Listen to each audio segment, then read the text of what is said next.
العلم أشراف مطلب وطالبه لله أكرام من يمشي على قدمه. العلم نور مبين يستضيء به أهل السعادات والجهال في الظلم.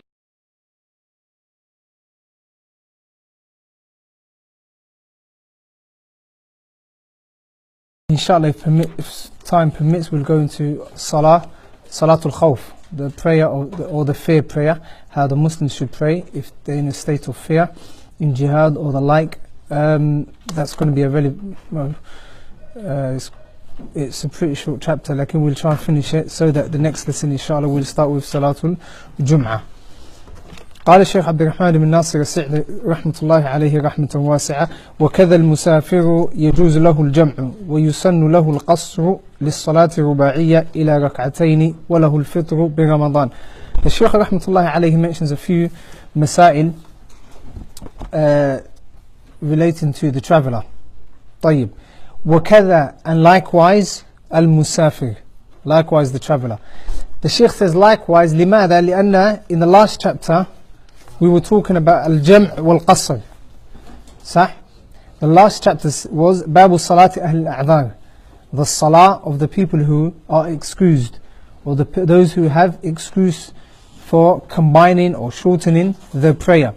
So in the last chapter we talked about the person who is ill, how they should pray, and we talked about certain instances where the Muslim is allowed to pray at home rather than going to the masjid, and other instances where even if they go to the masjid, that they can perform al-jam', they can combine between two prayers due to rain, due to fear, due to fear, rain, extreme coldness, and so on. طيب. Likewise, the Shaykh says وَكَذَا, and likewise al-musafir, the person who is traveling. Now we know in our Sharia that it is a Sharia which is easy to practice. يُرِيدُ اللَّهُ بِكُمُ الْيُسْرَ وَلَا يُرِيدُ بِكُمُ الْعُسْرَ. Allah Jalla wa Ala wants ease for you, and He doesn't want hardship for you. Hence the principle or the maximum of the qawa'id of the ulama, al-mashaqqatu tajlibu at-taysir. And that is from the qawa'id al-kubra al-khamsa, from the 5 major principles in al-fiqh. Meaning it can be implemented in every chapter or in everywhere relating to the life of the believer, whether it's kitab al-talaq, nikah, tahara, salah, and so on. طيب.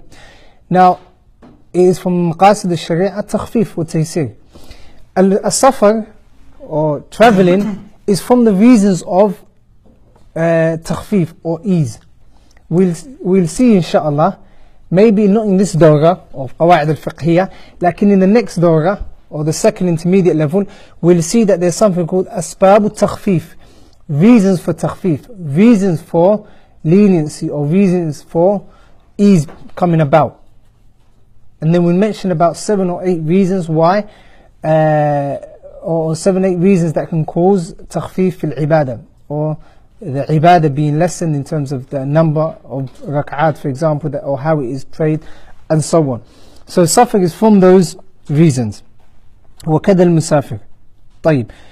The evidence for shortening the prayer in as-salah, or when traveling, is the statement of Allah subhanahu wa ta'ala: وَإِذَا ضَرَبْتُمْ فِي الْأَرْضِ فَلَيْسَ عَلَيْكُمْ جُنَاحٌ أَن تَقْصُرُوا مِنَ الصَّلَاةِ. If you strike the earth and you move around the earth, there is no harm upon you to shorten the prayer.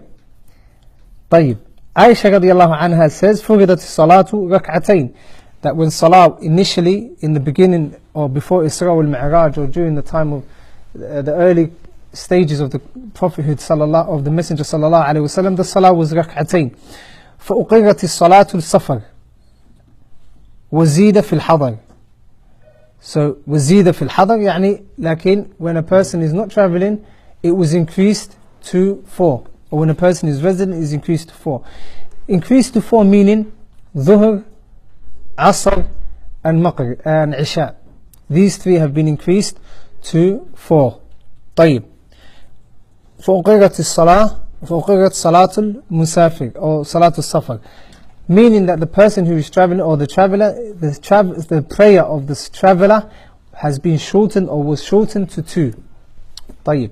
Also from the ijma' and from many other ahadith from the Messenger sallallahu alaihi wasallam, he explained that the traveller has the right to shorten the prayer. There are different masail that we want to talk about that we shall mention when relating to as-safar. Firstly, we have to understand that when the Shaykh says يجوز له الجمع, is permissible to ويسن له القصر للصلاة الرباعية. There are two things that the Shaykh mentions. The first is al-jam', combining.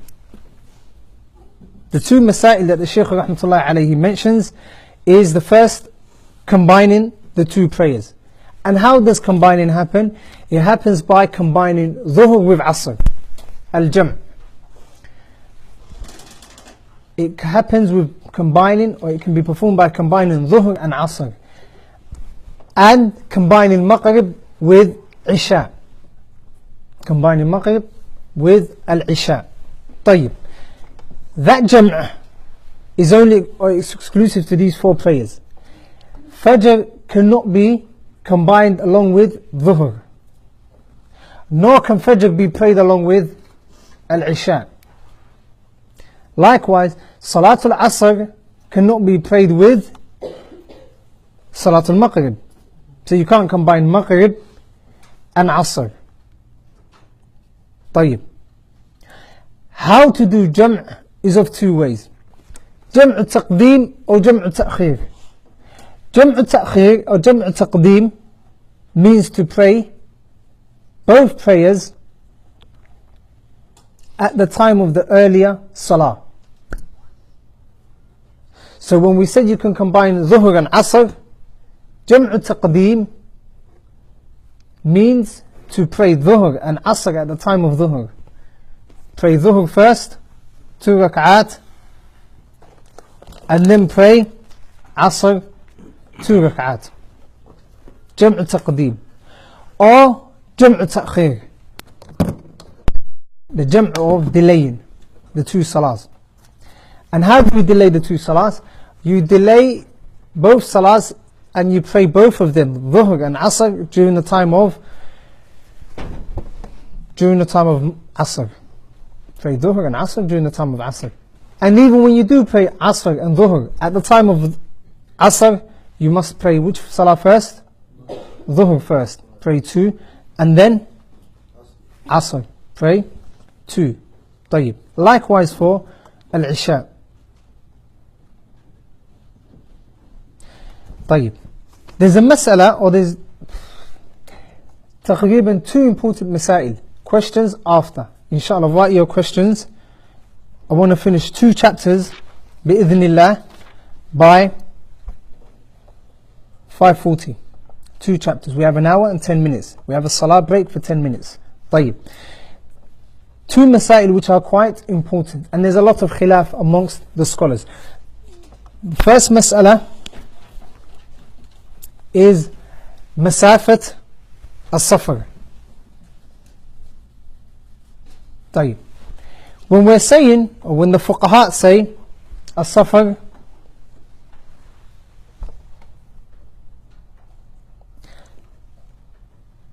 what is the distance for traveling? That's very important to understand.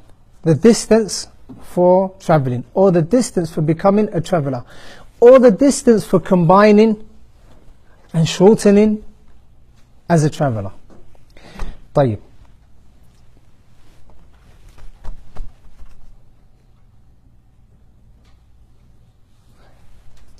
Two opinions amongst the scholars. More opinions, and sometimes 10 to 15 opinions. Lakin 2 are the most prominent or the most important statements of the scholars. Opinions. The first one is making it a certain distance. Making the travel distance a certain distance. 48 miles. 48 miles. That can be, or when you convert it, it's about 77 kilometers.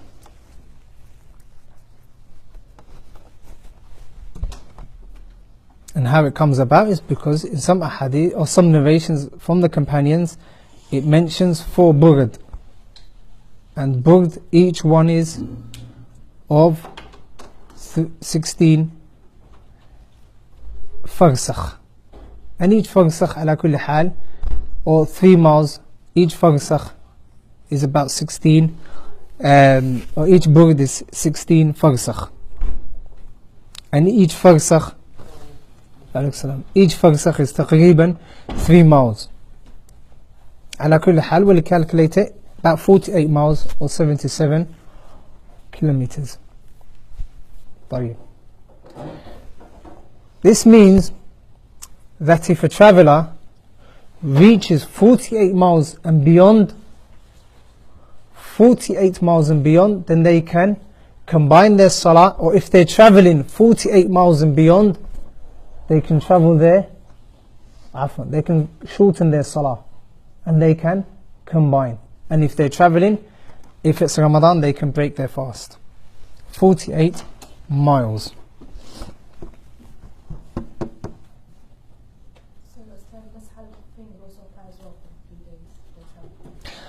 لا, مسح الخفين is different. مسح الخفين, there's an issue which is connected to safar, which is you're allowed 3 days of doing masah. صح? The traveler is allowed how many days when wiping? 3 days. What we're talking about now is how to establish whether or not you're a traveler. The distance. Have you understood? Yeah. Yani, what we're talking about, when we're talking about the masah and it's 3 days, that is for the one that we've established he's a traveler. Now we're talking about how to establish when one is traveling or not. طيب. So the first opinion is what? Distance. طيب. Distance. 48. Obviously there are some آثار or narrations مثلا from Ibn Abbas, أهل مكة لا تقصروا الصلاة في أقل من 4 برد.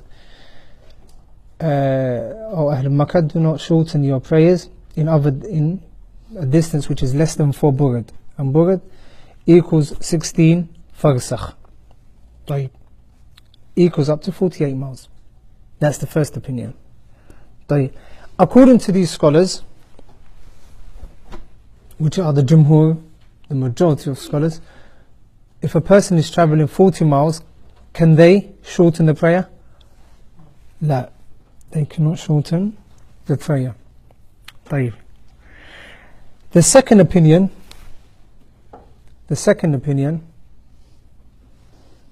is that there isn't a specific distance for one becoming a traveler.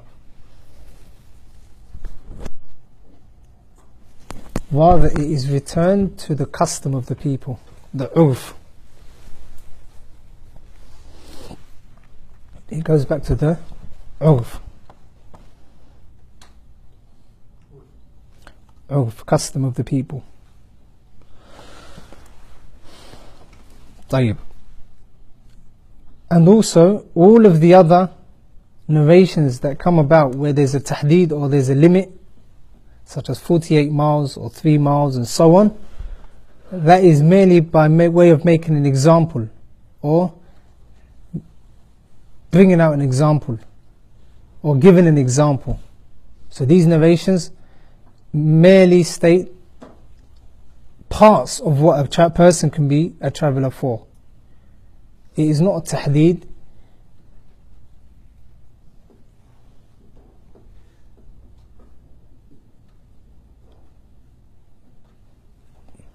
Meaning you can't say that anyone who doesn't reach this masafa or this distance isn't a traveller.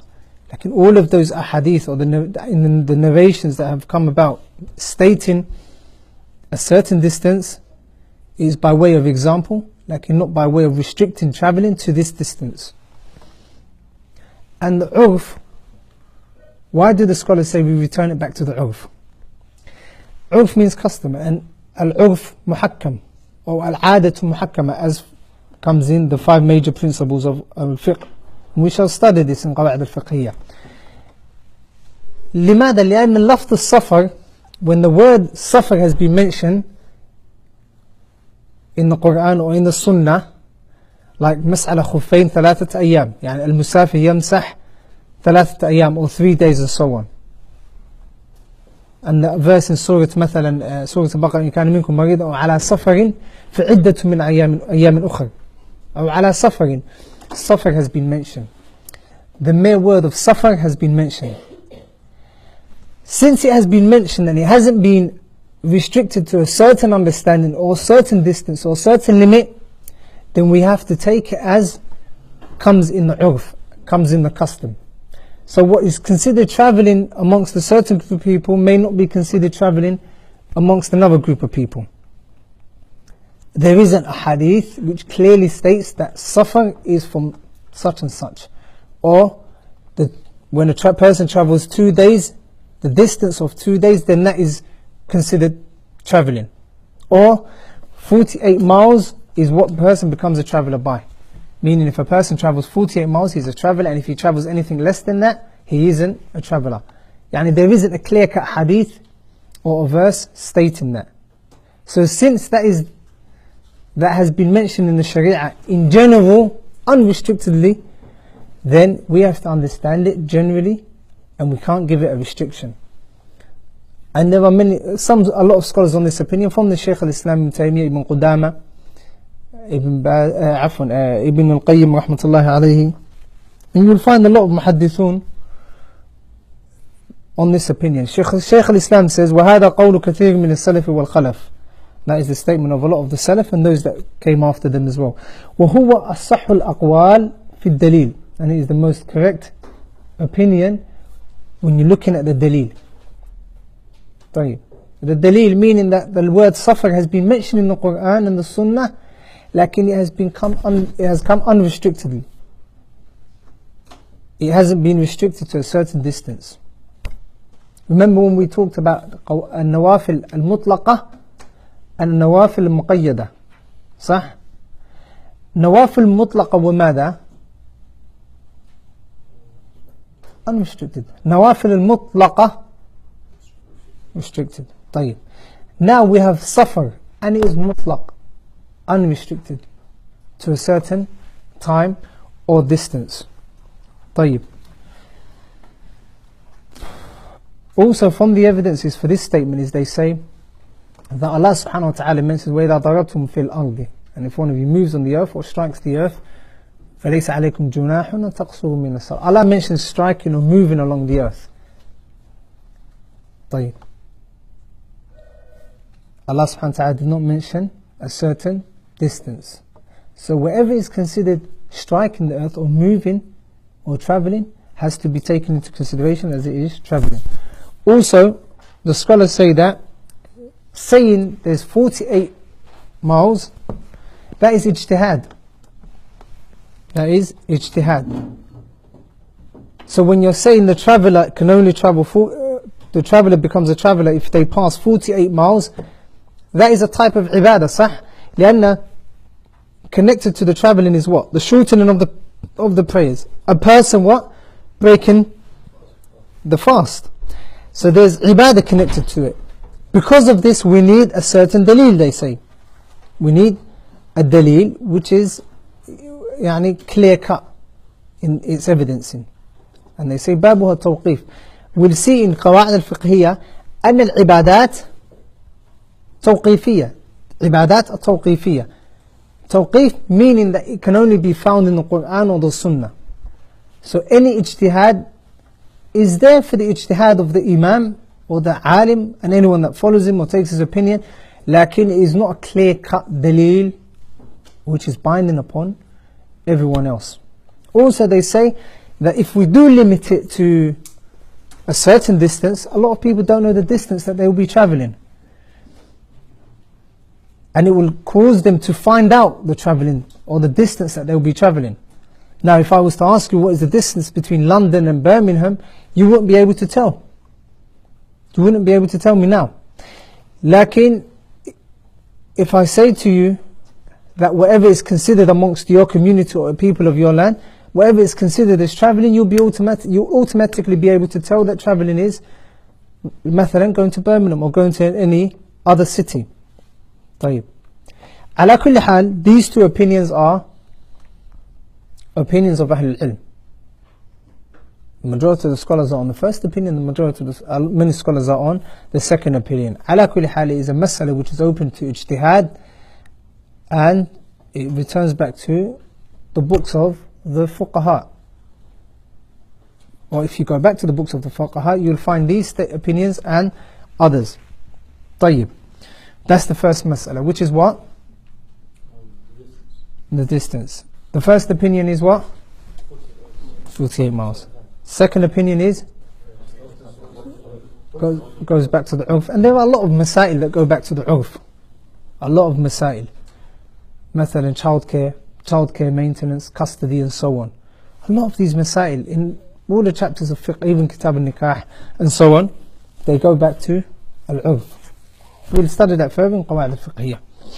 Lakin, there's a mas'ala that needs to be taken into consideration, that even if we say distance is 48 miles, it doesn't mean that the traveller can shorten the prayer once they reach 48 miles.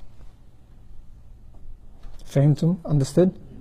Because we're saying it's 48 miles, or because many of the scholars say that it is 48 miles, or 48 miles is the limit, it doesn't mean you cannot shorten your prayer, or you cannot break your fast before reaching, or only after reaching 48 miles. Which leads us on to the next mas'ala. When can you start shortening your prayer? The next mas'ala, when can you start shortening your prayer?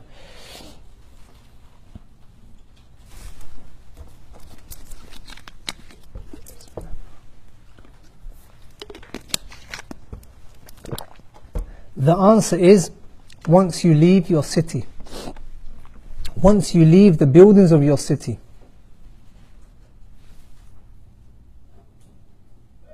The question is what? When can you start to shorten your prayer and combine your prayer? The answer is, when you leave the city that you're in. Meaning that if you're still in the city, even though you're traveling, you cannot shorten your prayer. For example, now when we're traveling from Heathrow Airport, from here to Heathrow Airport, it probably takes about an hour and 10 minutes, give or take. صح? طيب. From here to Heathrow, it takes about 1 hour and 10 minutes, give or take. When you get to the airport, if you live in East London, by the time you reach the airport in West London, you feel as if you've travelled a certain distance. You're far from home, صح? At the airport, you cannot shorten your prayer. Why is that? You're still in the city. Once you reach the airport, Heathrow Airport, you cannot shorten your prayer. Why is that? Because you're still in the city. طيب. When you get into the plane, after takeoff, after about a minute or two, after takeoff, you can shorten your prayer. Why is that? Because you've exited the structure of the city, or the buildings of the city. طيب. So we said you can't pray in the airport, right? Huh? طيب. What about if you're travelling from East London to Gatwick Airport? Can you shorten the prayer in Gatwick Airport? We're talking about the airport now. We said Heathrow Airport, you can't shorten the prayer once you get to the airport. Who says, put your hand up if you say that when you get to Gatwick Airport, you can shorten your prayer? Who says you can shorten your prayer? 1, 2, 3, 4, 5. 5. From the sisters, who says you can shorten your prayer? None. طيب. Who says you can't shorten your prayer? 2, 3. Why do you say you can't shorten your prayer? Why can you shorten your prayer? Based on this code, it's when you leave the city, and I don't know what Gatwick is, but they say it's outside the city, so it falls under this, it's outside the city. طيب. What about those that say you can't shorten your prayer? Outside the city, but it's not. I think it's actually quicker to take the Gatwick than Heathrow. According to who? Car. Yeah, normal distance.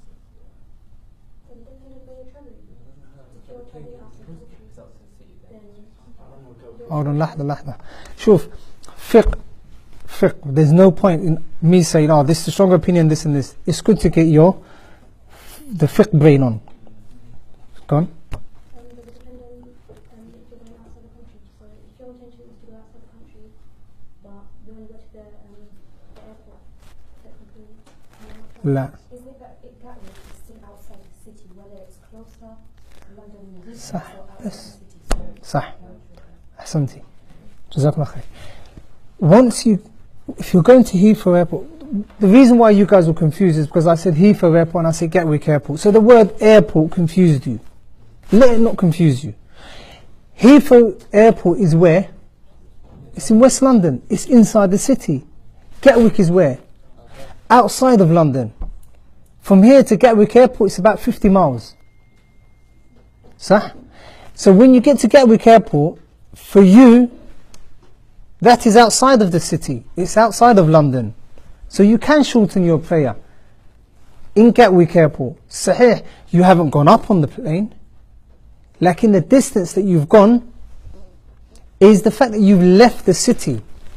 You have left the city. Like in Gatwick Airport, you cannot pray. That is very important. The reason why I mentioned and I stress this point is because a lot of Hujjaj, or a lot of people when they're traveling, when they get to Gatwick Airport, they say we're traveling. When they get to when they get to Heathrow Airport, they combine their prayer, and that is wrong. That's due to ignorance. It is not permissible to combine your prayer while still in the city. طيب.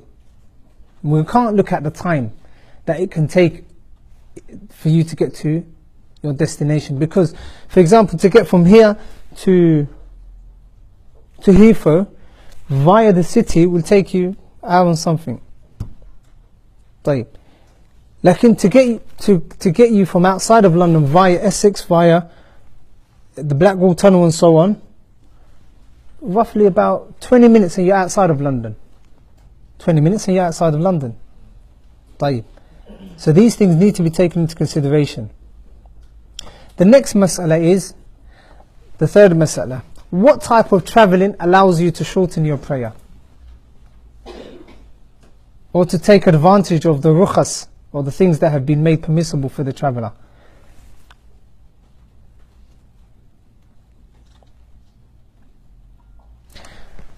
Travelling will often come under three types of travelling.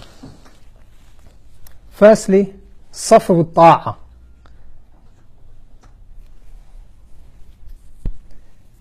The third mas'ala is, what type of travelling allows you to take advantage of the benefits of being a traveller, or the rukhas? Firstly, the first type of traveller, or the first type of travel is safar al-ta'a. A person who's going out as a way of ta'a, as a travelling which can be considered ta'a or ibadah.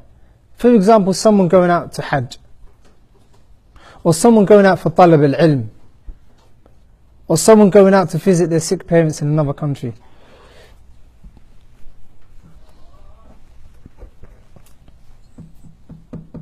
طيب. That is called safar al-ta'a. There's ijma' amongst the scholars that you can take advantage of the benefits of being a traveller if your travel is this type of travelling, safar al-ta'a. The second type is safar mubah. Safar mubah, something which is permissible. For example, going to a different city to attend a walima, or going to a different city to buy or sell. طيب. That sort of journey as well, you can take advantage of the benefits of being a traveller and the ease that comes with it. رخص السفر. طيب. رخص السفر. The third type of travelling is سفر المعصية. سفر المعصية. The travelling which is connected to a person sinning, والعياذ بالله. For example, a person travelling from London going to another city inside England for a mixed wedding. For a mixed wedding. Jazakallah khair. The wedding is what? Halal or haram? Haram. That travelling is considered what? Safar ma'asiyah. Put a note on there. When we're studying Qawa'id al-Fiqhiyya, there's a principle, inshallah, somewhere towards the end, which says, Al-wasa'il laha ahkamul maqasid. Al-wasa'il laha ahkamul maqasid.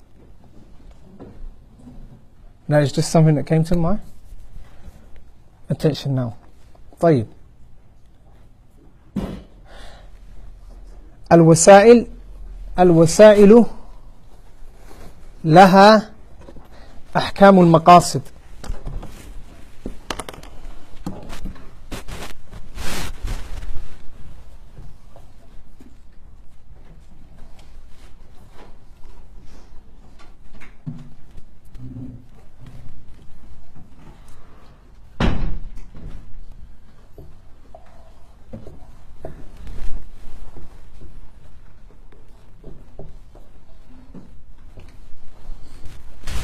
الوسائل لها أحكام المقاصد. We'll study in قواعد الفقهية, لكن meaning of it is that the actual getting there, or the wasila, or the avenue that you take to get there, takes the same hukum as the actual intent, as the thing that you're intending. مثلا, for example, we said this mixed wedding in another city is haram to attend, صح? You're traveling there, it becomes what? Haram. Hajj is wajib, صح? The travel that you take, it's a reward, you get a reward for it. Or the travelling that you're taking to Hajj, it becomes what? Wajib. If Hajj is wajib, for you to attend Hajj is wajib. The travelling that you take towards the take Hajj, صح? طيب, attending, going to another city to visit a family member is what? Mubah. So your travelling becomes what? Mubah. طيب. This third one that we just mentioned, a person travelling, safar al-ma'siyah, some of the scholars say it is not permissible for them to combine and take advantages of the benefits of being a traveller. Why? Because aslan it is a ma'siyah. Like again, many scholars say it is permissible for them to, even though it's a safar which is ma'siyah, it is permissible for them to take advantage of the benefits of being traveller, such as combining and so on, because they are travelling. Lakin they are still sinful. They are sinful for they're doing the action. Lakin when it comes to travelling, they are sinful. طيب. The last masala, which is quite important when talking about combining, or when talking about travelling, is the distance that one is allowed to, or the length of time one can combine for. The length of time that one is considered to be a traveller. For example, if a person goes to a different city and intends to come back a week later, مثلا they go today, which is a Saturday, and they intend to come back in a week and a half.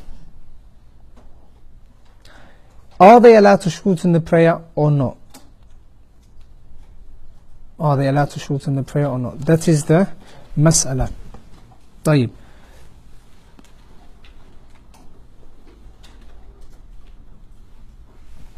The answer is, again, that goes back to whether or not a person is considered a traveller or not, in the urf and the custom of the people. The answer is, it goes back to the custom of the people, the urf. So whatever people consider to be travelling, then it is travelling. Whatever they don't consider to be travelling, then it isn't travelling. For example, a person goes from London to Birmingham, and they live in London. Like they're going to Birmingham either for a conference or to visit a sick family member and so on. They end up staying there, or they intend to stay there for a week and a half, for 2 weeks. According to us, what we're used to, accustomed with, what is this person considered? Traveller or non-traveller? All of you agree? It's not a trick question, yani. What do you think? Huh? Is he considered traveller? Ali or Fulan goes from London to Birmingham, intends to stay there for a week and a half. Is he considered a traveller or not? Sah? According to us, in general, we consider this person to be a traveller, right? And everyone will say he's a traveller because he's obviously not intending to stay there and to reside in this city. طيب. What about if a person intends to go to another country to study, or a different city to study? For example, a person goes to university in Leicester, مثلا.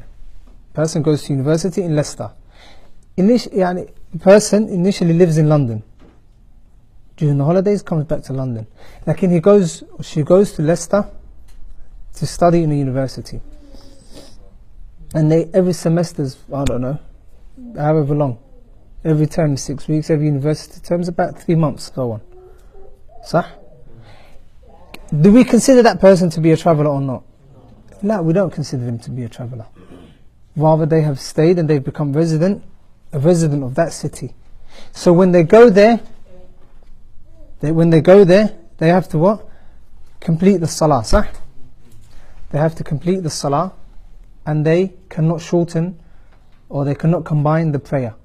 And if it is Ramadan, they have to fast the month of Ramadan. طيب. What about if they come back to London?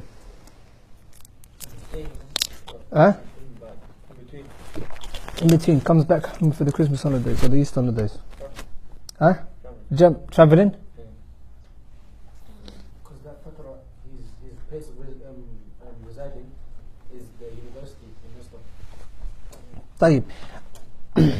A man has 2 wives. A wife in London and a wife in Birmingham. He lives in London. Well, he's got 2 wives.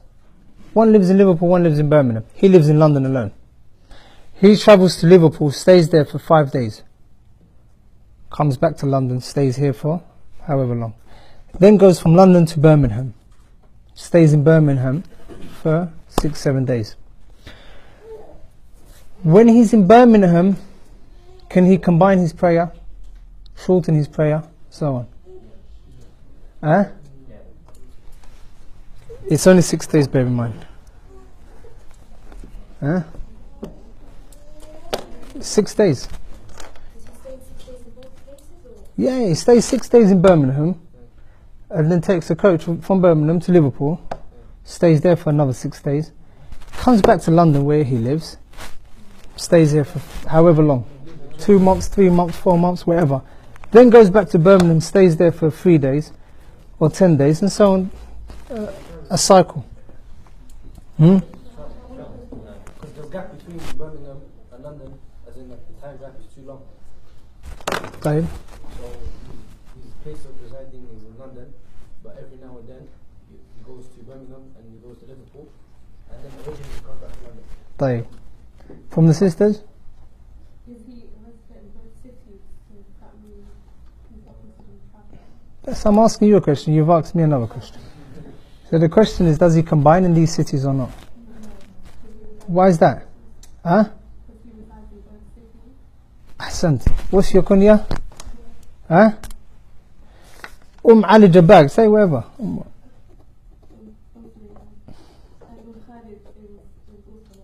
لا no cheating. Who is Khalid Sulaiman?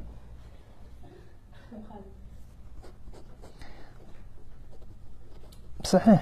أحسنتي. As it comes in the fuqaha, books of the fuqaha, a person, if he goes to the place where his family reside, his family, wife and children, when he's in this location, when he's in this city, he isn't a traveller. He isn't a traveller. Because travelling usually is what? A place where you're not used to, a place where you have to take your provision, a place where you're not at ease. طيب. Like when a person goes to this city, where his family lives, those 4 or 5 days he'd be more comfortable than when he lives in his other city. And he'll be more relaxed and more calm. So ala kulli hal, if a person is travelling from place to place, what is to be looked at is the urf, the custom of the people. Ibn Umar radiallahu anhu, in some narrations, he was in Azerbaijan and he stayed there for 3 months. Some narrations stayed 6 months because it was snowy and he was waiting for the snow to melt away. طيب.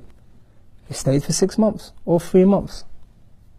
All this time he was combining radiallahu anhu. طيب. There are a lot of other masail which we can talk about, like inshallah, maybe in the coming weeks we'll talk about it.